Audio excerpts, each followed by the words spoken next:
Halo, apa kabar kalian, sehat lah ya? Kembali lagi di channel Vanilla Movie. Kali ini kita mau review film The Divine Fury yang dirilis tahun 2019. Film asal Korea Selatan ini akan menceritakan kisah seorang petarung MMA yang beralih profesi menjadi pengusir setan. Dia dari kecil memilih untuk tidak percaya kepada Tuhan.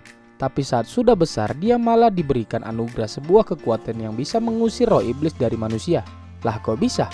Jadi penasaran dengan ceritanya? Yaudah, tanpa basa-basa lagi, kita langsung aja ke ceritanya. Intro.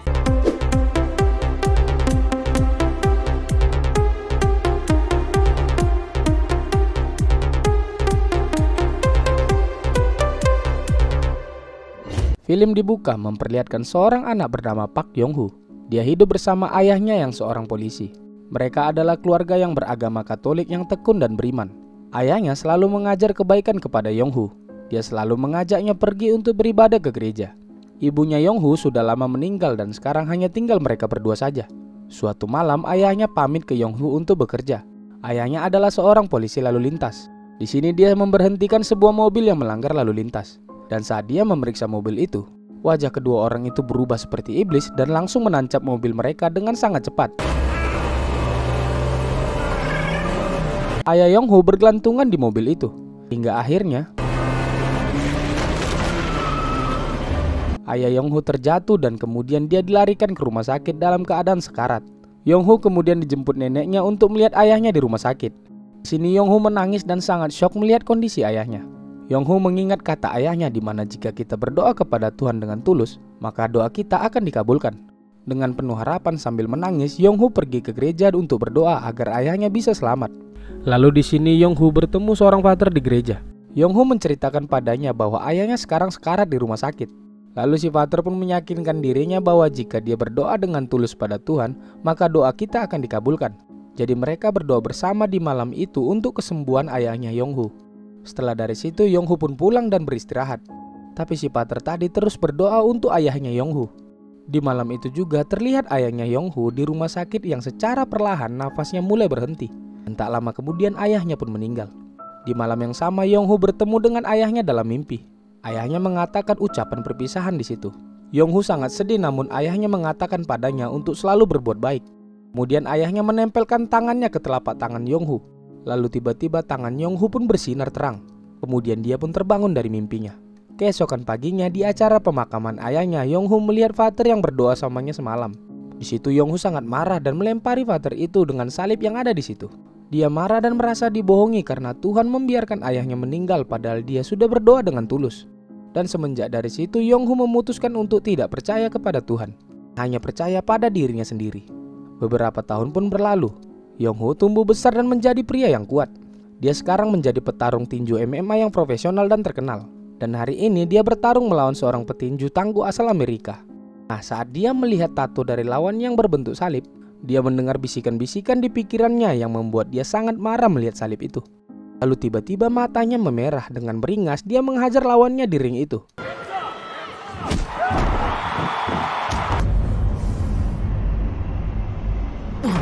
Yong-hoo kemudian berhasil menang telak di situ. Singkat cerita dia pun kembali ke Korea. Di dalam pesawat Yong-hoo kemudian bermimpi aneh. Dia melihat ayahnya di dalam mimpinya lagi. Kemudian Yong-hoo mengejar ayahnya namun menghilang. Lalu di situ dia melihat makam ayahnya dan melihat salib yang pernah dia lempar dulu. Lalu bisikan-bisikan di kepalanya menyuruhnya untuk membuang salib itu lagi.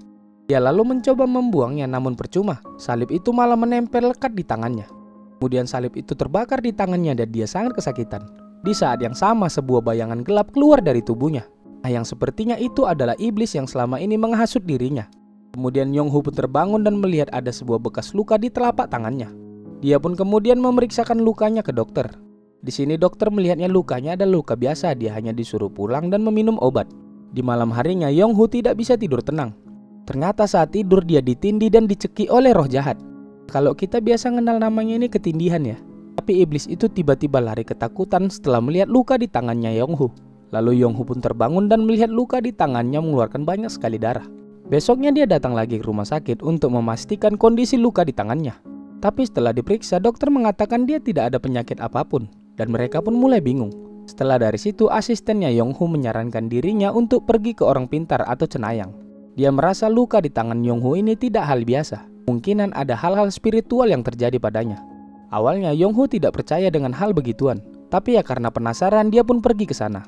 Dia kemudian datang dan menemui cenayang yang direkomendasikan oleh asistennya tadi. Di sini terlihat cenayang yang dia datangi ini buta. Mata fisiknya mungkin buta tapi tidak mata batinnya. Cenayang itu melihat aura tubuh yang sangat gelap dari Yong-Hu. Dia dibayang-bayangi oleh roh jahat selama ini di hidupnya. Bahkan cenayang ini juga tahu bahwa Yong-Hu sering mendengar bisikan-bisikan dalam pikirannya. Nah, itu adalah bisikan iblis. Tapi cenayang itu melihat ada sebuah cahaya bersinar meski aura tubuhnya gelap. Ternyata itu adalah cincin ayahnya dulu yang ditinggalkan padanya. Kemudian si cenayang ini membuat sebuah ritual.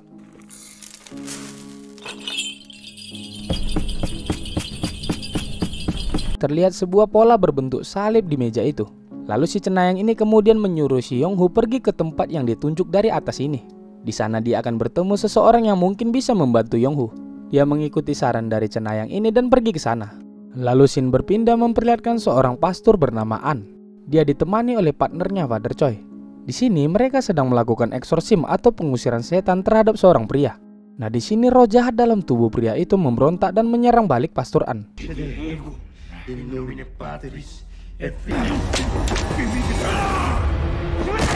Pastor An menempelkan cincin salib ke pipinya dan pipinya terbakar panas. Lalu si pria itu yang kerasukan menyerang kembali Father Choi. Dia memuntahkan cairan hitam ke wajahnya. Father Choi tidak kuat dan langsung kabur ketakutan. Kemudian si pria ini menyerang Pastor An lagi dan akan membunuhnya. Beruntungnya Yong-Hu datang ke situ tepat waktu dan langsung menghajar pria itu. Lalu pria itu memanjat ke atas dan siap menyerang balik. Karena kesal, Yong-Hu langsung menjambak kepala si kawan ini dan membantingnya. Dan saat Yong-Hu menempelkan tangannya, wajah pria itu langsung terbakar. Lalu Pastor An menyiram wajah pria itu dengan air suci. Dan seketika itu setan di dalam pria itu menghilang dan dia pun selamat. Lantas Yong-Hu pun bingung kok bisa luka di tangannya membuat iblis tadi kesakitan. Si Pastor An pun kaget dan mengatakan hanya orang-orang beriman kuat yang mempunyai anugerah seperti itu.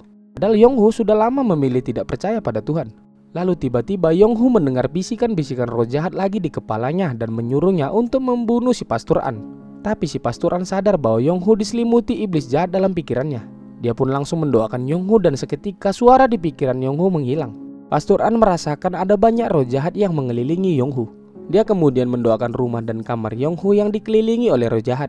Seusai berdoa, Pastor An melihat foto Yong-Hu dan ayahnya dulu. Dia kemudian meletakkan kalung salibnya di belakang foto itu. Lalu Pastor An pun pamit pulang. Di luar, dia bertemu dengan Father Choi yang masih ketakutan tadi. Father Choi meminta maaf karena dia tidak bisa membantu dan meminta izin tidak bisa ikut lagi bersamanya melakukan eksorsim. Pastor An menerimanya dan tidak memaksa sampai nanti Father Choi benar-benar siap. Keesokan paginya Yong-Hu terbangun dengan sangat segar. Dia tidak merasakan mimpi buruk lagi setelah didoakan kemarin malam. Lalu dia melihat kalung salib Pastor An tadi ditinggalkan di situ. Di sini dia berencana membuang kalung itu. Namun tiba-tiba dia berubah pikiran. Dia lalu berencana mengembalikan kalung itu ke Pastor An. Dia pun pergi mencari tahu tentang Pastor An. Nah, setelah dicari tahu ternyata Pastor An bukan berasal dari gereja sini. Dia ternyata berasal dari Vatikan yang diutus untuk mengusir roh iblis jahat yang ada di kota ini. Jadi tugas utamanya ternyata mencari seorang pendeta ilmu hitam yang kemungkinan besar berada di Seoul, Korea Selatan. Lalu diperlihatkan pendeta ilmu hitam yang dibicarakan tadi. Ternyata dia adalah seorang pria muda tampan bernama Jishin. Dia adalah pemilik sebuah klub malam di Seoul. Dia membangun tempat ini atas bantuan pesugihan dengan dewa iblis. Bahkan jika ada yang menghalangi bisnisnya ataupun ambisinya, dia tinggal meminta bantuan dewa iblis untuk menyerang atau menyantet lawannya. Seperti pria yang ini yang menghalangi bisnisnya. Dengan kekuatan gelap dia menyantet pria itu dan membuatnya tewas dari jarak jauh. Anjir, ini sih santet tingkat tinggi ya kan, Wak. Lalu Shin kembali lagi ke Yong-Hu. Dia kemudian mengembalikan kalung salib itu ke Pastor An dan pergi.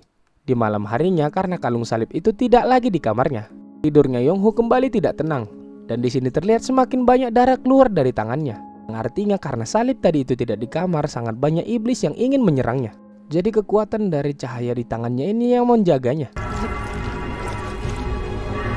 Karena masih penasaran dengan apa yang terjadi padanya, dia kemudian menemui Pastor An lagi. Si Pastor An pun kembali memberinya salib lagi untuk disimpan di kamarnya. Namun di sini Yong-Hu masih tidak percaya kepada Tuhan. Karena saat dia kecil dulu ayahnya tetap tidak selamat meski dia berdoa dengan tulus. Dia masih merasa dibohongi. Setelah mendengar cerita itu, Pastor An menjelaskan bahwa Yong-Hu dia bukan tidak percaya pada Tuhan, tapi dia marah pada Tuhan karena rasa amarahnya lah menjadi celah untuk roh-roh jahat masuk ke dalam tubuhnya dan pikirannya selama ini. Pastor An menasehatinya agar dia tidak marah lagi pada Tuhan. Kita tidak tahu apa yang Tuhan rencanakan dalam hidup kita. Pastor An mengatakan apa yang terjadi pada hidup kita bukan untuk mengetahui apa rencana Tuhan, tapi agar kita percaya padanya. Karena Tuhan adalah Bapa kita yang menyayangi kita, pasti ada rencana yang terbaik yang disediakan untuk kita. Begitulah nasihat pastor ini pada Yong-ho ya. Setelah dari situ, Pastor An berencana akan pergi melakukan pengusiran setan lagi. Jadi Yong-ho menawarkan tumpangan padanya. Sesampainya di sana, Yong-ho melihat Pastor An hanya sendiri untuk melakukan eksorsim kali ini, mana tadi partnernya Father Choi tidak berani ikut lagi. Jadi Yong-ho menemani Pastor An ke dalam. Di dalam ternyata yang kerasukan roh jahat kali ini adalah seorang wanita. Setan di dalam dirinya kali ini cukup licik ya. Dia bisa berpura-pura normal. Bahkan saat Pastor An menempelkan kalung salibnya ke pipi wanita ini, dia tidak merasakan terbakar seperti yang sebelumnya. Jadi Pastor An punya ide untuk memaksa wanita itu meminum air suci untuk memancing iblis itu keluar. Dan benar saja roh jahat itu mengeluarkan wujud aslinya.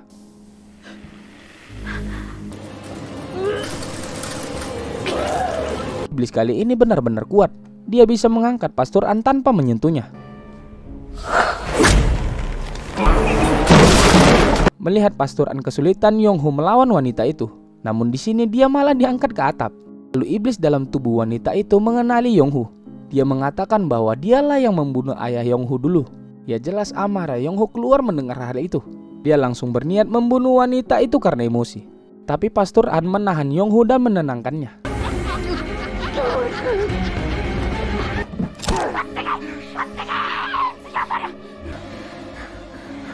Setelah hatinya tenang, Yong-ho melepaskan sarung tangannya dan menempelkan tangannya ke kepala wanita ini. Kemudian si pastor langsung menyiramnya dengan air suci.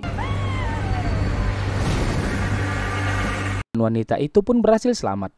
Di saat yang sama, si Jin, pendeta aliran sesat tadi, meneteskan air mata darah.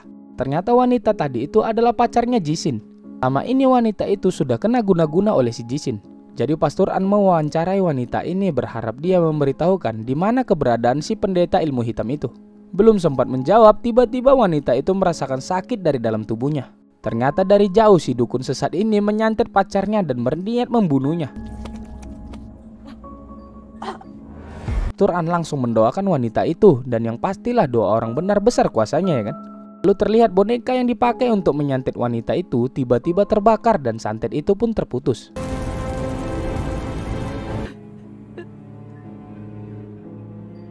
Setelah dari situ, keadaan wanita itu pun benar-benar pulih dan mereka pun pamit pulang. Di sisi lain, si dukun santet tadi mulai gusar karena kali ini dia punya lawan yang berat. Jadi dia meminta kekuatan lebih lagi dari dewa iblis. Jisin mendapat kekuatan yang bisa merubah wajahnya. Dia pun berubah menjadi Father Choi.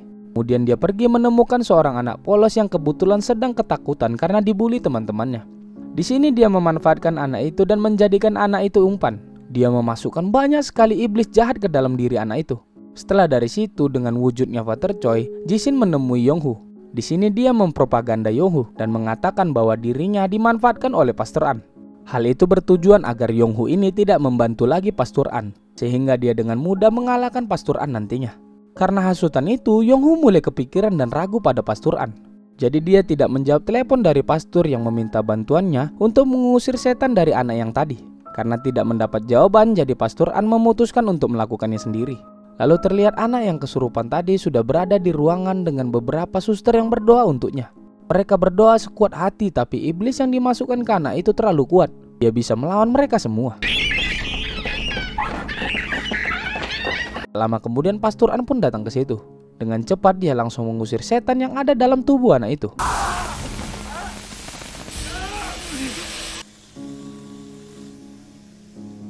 Spesialnya anak itu kembali bangkit dengan iblis yang lain.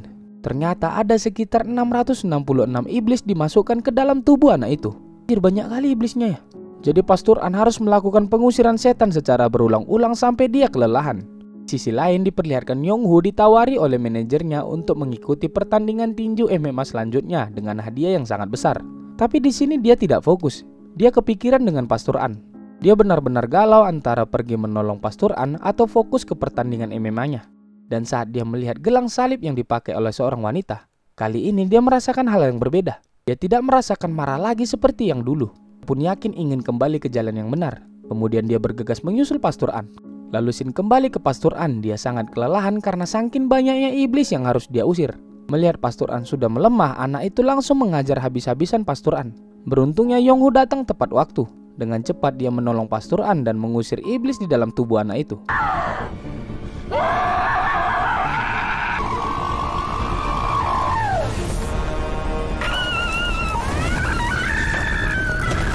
Pengusiran setan itu berhasil dan anak itu selamat. Semua suster di sekolahnya dan teman-temannya berterima kasih kepada Yong-Hu atas bantuannya. Di sini Yong-Hu untuk pertama kalinya merasakan bahagia telah melakukan hal yang baik. Dia merasa lega setelah menolong orang lain. Begitu juga Pastor An juga berterima kasih pada Tuhan telah menyadarkan Yong-Hu. Dia yakin ayahnya Yong-Hu adalah orang yang baik sehingga Yong-Hu masih memiliki kebaikan meskipun di balik gelap hatinya. Pastor An juga menyarankan dirinya untuk kembali percaya dan menguatkan imannya. Karena anugerahnya adalah titipan Tuhan dan sebagai pengingat buat dirinya yang sudah terlalu jauh dari Tuhan. Yong-Hu pun berjanji akan mencoba berusaha lagi untuk lebih dekat dengan Tuhan ke depannya. Di sisi lain, Jishin sangat kesal dengan kekalahannya hari ini. Jadi dia mengutus anjingnya yang merupakan jelmaan iblis untuk membunuh anak yang tadi.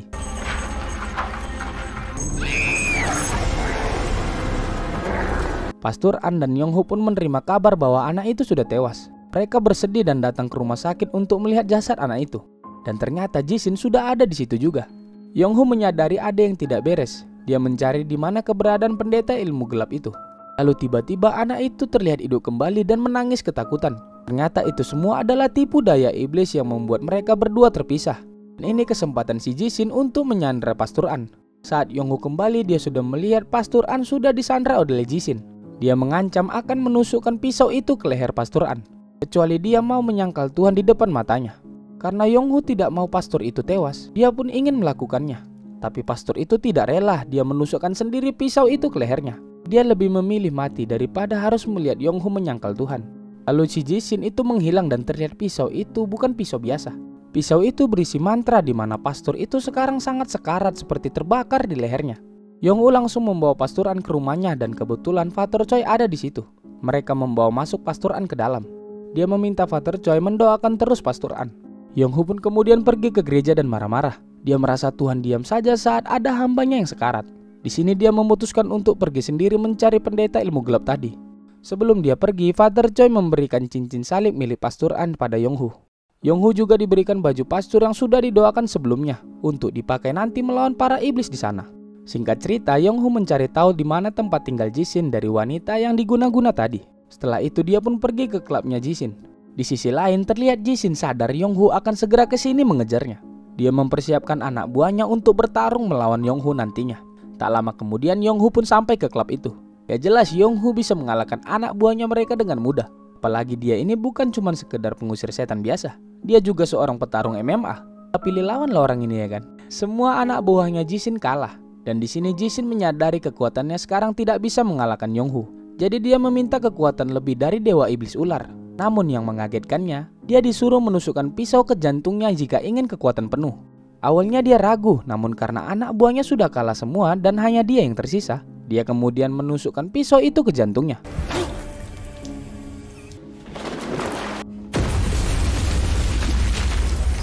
Jishin langsung berubah menjadi iblis berbentuk ular yang sangat mengerikan. Yong-Hu kemudian bertarung melawannya dan terlihat luka di tangan Yong-Hu tidak mempan pada Jishin dalam mode ular kayak gini. Yong-Hu pun kalah dan tiba-tiba dia digigit dari belakang dan membuat dirinya pingsan.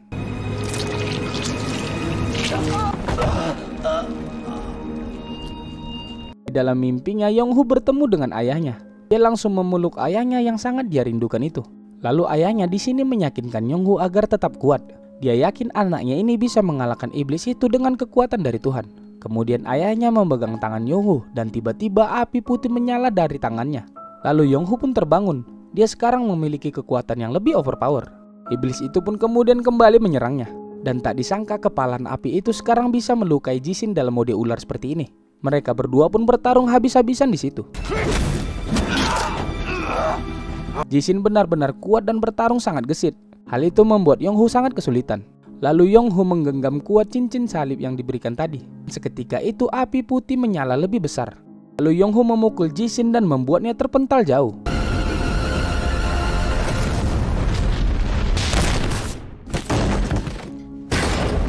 Kemudian Yong-Hu mencabut pisau sihir itu dari perut Jishin. Lalu terlihat tangan-tangan iblis melahap tubuh Jishin.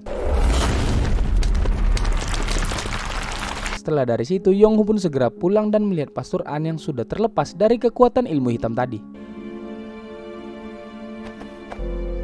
Di akhir film terlihat Father Choi mendapatkan surat dari Pastor An. Sekarang Pastor An ternyata membawa Yong-hoo ke Vatikan untuk belajar lebih lagi. Dan dia yakin Father Choi suatu saat nanti akan bisa menjadi pengusir setan yang baik. Pastor An percaya padanya dan memberikan kalung salib miliknya pada Father Choi ini.